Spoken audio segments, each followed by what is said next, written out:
Si je vous dis Capcom, et si je vous dis Ryu, vous penserez à une certaine série de jeux de combat, le bien nommé Street Fighter. Eh bien, pas moi. Même s'il est moins connu que son homonyme se fritant tour à tour avec un sumo ou encore un général en nom d'herbivore, le bien nommé Ryu fait aussi partie d'une série de jeux édités par Capcom, j'ai nommé Breath of Fire.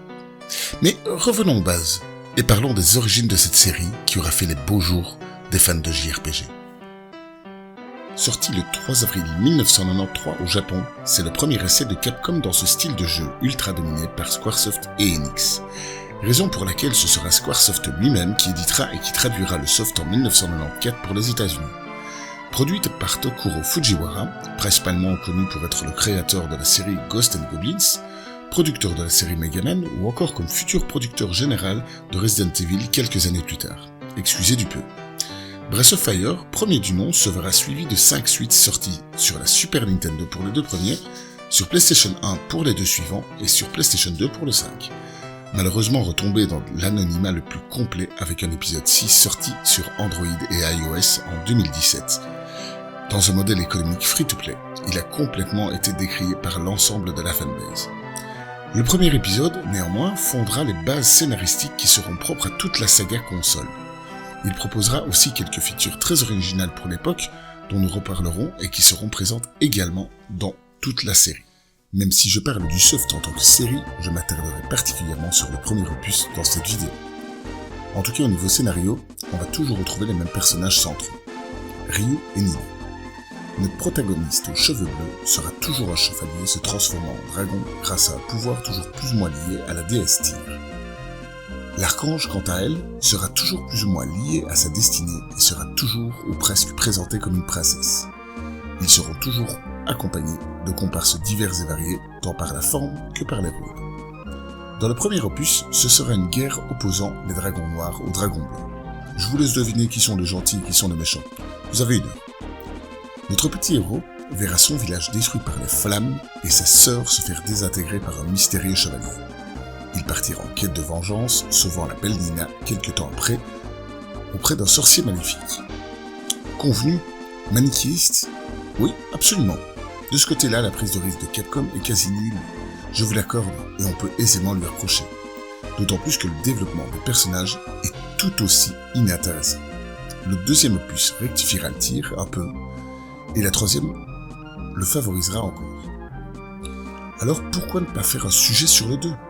Parce que je fais ce que je veux déjà. Et puis, s'il est vrai que rien n'est parfait dans ce jeu, des dialogues à l'OST, rien n'est complètement mauvais non plus. On avance, avec une soluce à côté tant il nous manque des indices pour pouvoir avancer naturellement, certes, mais ce soft arrive juste à me garder scotché à mon pad.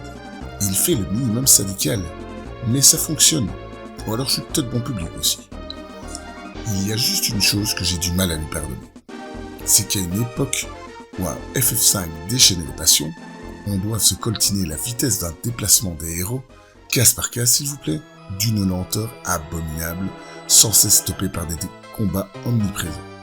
Du côté des bonnes nouvelles, plusieurs features très sympas seront présentées pour bien remonter le tableau un peu négatif que je vous fais.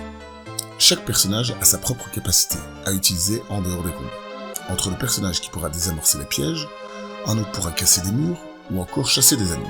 Les bonnes idées se bousculent.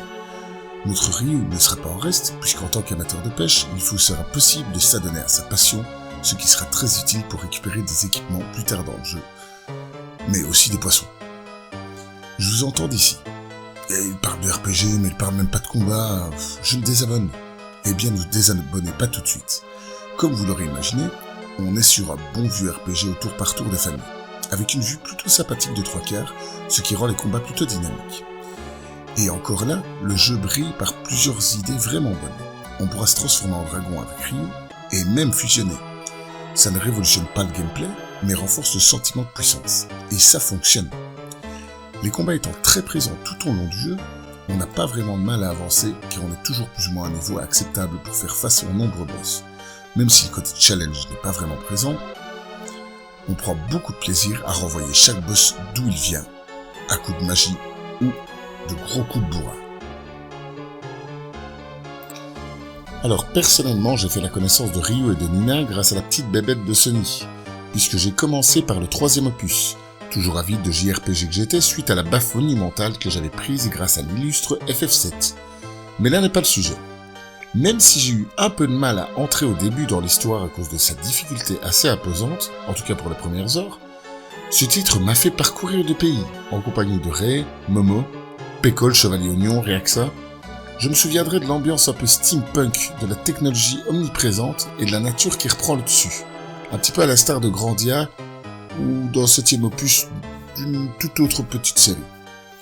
Loin d'être parfait, il n'en reste pas moins le prélude d'une série qui écrira son nom au panthéon des JRPG les plus distribués, et se taillera une place de choix dans le cœur des fans jusqu'à un 6e opus complètement à l'opposé de ce qu'ils attendaient.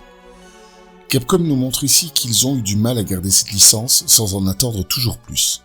Mais cela, c'est une autre rétro-story.